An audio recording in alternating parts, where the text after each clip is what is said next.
और अब आपको बताएंगे कि चोर भी अब महफूज नहीं है। चोरी करके भागने वाले चोर भी सेफ सिटी कैमरों से बच नहीं सकेंगे। सेफ सिटी ईआरवी कैमरों की मदद से कराची में दंदनाने वाले मुलजिमान की गिरफ्तारियां तेज हो गई हैं। राम रोड पर घूमने वाला चोर वाजिद खान गिरफ्तार हो गया है। इस हवाले से मजीद तफसीलात जानेंगे अनुषा जाफरी से। अनुषा, बताइएगा।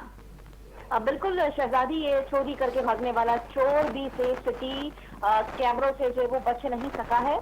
सेफ सिटी ईआरवी कैमरों की मदद से कराची में दंदनाने वाले मुल्जिमान की गिरफ्तारियां तेज हो गई हैं। DG safe city Asif Ijaz Sheikh के मुताबिक कहा यह जा रहा है कि जो मुलजिम था वो चोरी के मुकदमे में मतलूब था, जो कि जमशेद कोटर थाने में वाकई का मुकदमा दर्ज हुआ था। मुलजिम पर जमशेद कोटर थाने में चोरी का मुकदमा दर्ज निकला है। मुलजिम को जब चेक किया गया उसमें सीआरओ आया, मुलजिम को गिरफ्तार करके जो है वो मीठाधर पुलिस के हवाले जो है वो किया गया है। डीजी सेफ सिटी का कहना है कि मुलजिमान की जो है वो गिरफ्तारियां जो है वो अमल में लाई जा रही हैं। जी, बहुत शुक्रिया अनुषा जाफरी, हमें तफसीलात से आगाह किया।